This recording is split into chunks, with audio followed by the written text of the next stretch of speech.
बोले गोपाल कृष्ण भगवान की जय। आज हम एकादशी व्रत की कथा सुनेंगे।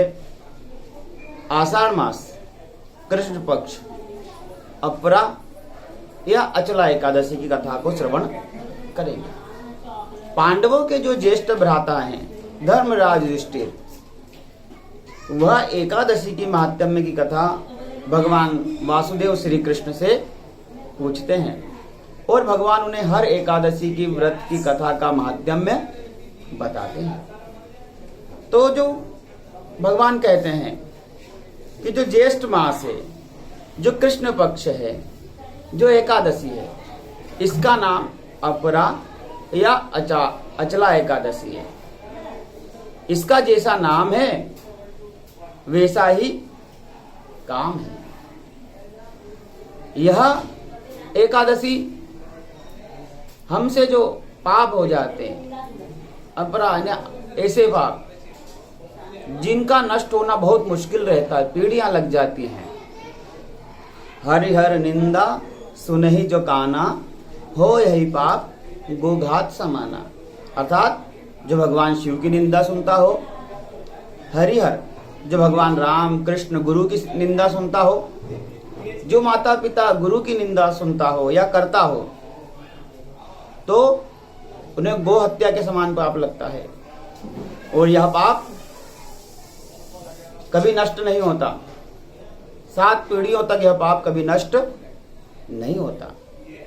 और ऐसा व्यक्ति जिसने गो हत्या करी हो, माता पिता गुरु की निंदा करी हो, जिसने भगवान की निंदा करी हो और जिसने पर स्त्री के साथ भोग करा हो, झूठी गवाही दी हो, वेद मंत्रों में गलत उच्चारण करा हो, असत्य भाषण दिया हो, झूठा शास्त्र बनाया हो, मन गढ़ंत शास्त्र, मन गढ़ंत बातें कहना हो, जो झूठा ज्योतिषी हो, जो झूठ मूठ का ज्योतिषी विद्या आती नहीं फिर भी ज्योतिषीपना करते हैं, झूठा वैद्य जिनको दवाई के बारे में पता नहीं है और जो वैद्य उपचार करने लग जाते हैं, इनसे जीवन की हानि होती है और इनसे जो पाप होता है वह कई जन्मों तक नष्ट नहीं होता।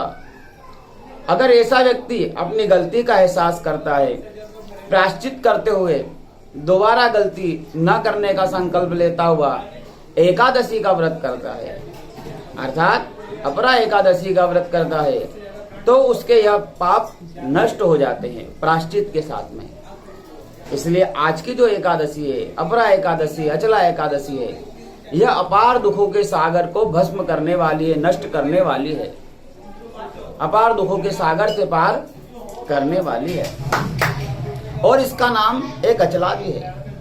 जो व्यक्ति इस प्रकार एकादशी का व्रत करता है उसे अचल लक्ष्मी की प्राप्ति होती है, अचल कीर्ति की प्राप्ति होती है और वह संसार के समस्त उपभोक्ता है। इस एकादशी के माध्यम से सर्वप्रथम संपूर्ण पाप नष्ट होते हैं। और कार्तिक की पूर्णिमा हो और व्यक्ति पुष्कर में जो दान धर्म करता है, माघ के महीने में प्रयाग में जो स्नान करके दान धर्म करता हो, काशी में शिवरात्रि में जो पूजा पाठ करता हो, केदारनाथ जी के दर्शन करता हो, बद्रिका आश्रम के दर्शन करता हो, हाथी स्वर्ण का बना करके दान करता हो, पूजा पाठ में स्वर्ण की दक्षिणा देता हो, जो फल प्राप्त होता है, अर्थात बड़े बड़े तीर्थों में, ग्रहण काल में, विशेष पर्वों पर व्यक्ति तीर्थ में जाता है, दान धर्म यज्ञ करता है, स्वर्ण दान करता है, वही फल आपको अपरा एकादशी का व्रत करने से मिल जाता है। अर्थात आज चारों धाम जाने की यात्रा की जरूरत नहीं है, स्वर्ण दान करने की आवश्यकता नहीं है, केवल अपरा एकादशी, अचला एकादशी का व्रत आप कर लें, आपको यह पुण्य घर बैठे ही मिल जाएगा। यह जो जीवन है पानी के बुलबुले के समान है, इसलिए व्यक्ति को भक्ति पूर्वक विष्णु लोक की प्राप्ति हेतु अपरा एकादशी का व्रत करना चाहिए। अर्थात जब तक मनुष्य के पाप नष्ट नहीं होते उसको मुक्ति नहीं मिलती। इसलिए यह अपार पापों को दुख करने वाली अचल लक्ष्मी, अचल कीर्ति को देकर के भगवान के लोक को प्राप्त करने वाली है एकादशी। इसलिए सभी लोग एकादशी का व्रत करें, ककड़ी का सहागार लें। जो मौसम के अनुसार भी ककड़ी आ रही है उसका फलाहार लेना चाहिए। पराया अन्न नहीं खाना चाहिए, ज्यादा चाय नहीं पीना चाहिए, चुगली बुराई निंदा नहीं करना चाहिए, भगवान का भजन पूजन यज्ञ हवन आदि इत्यादि करना चाहिए।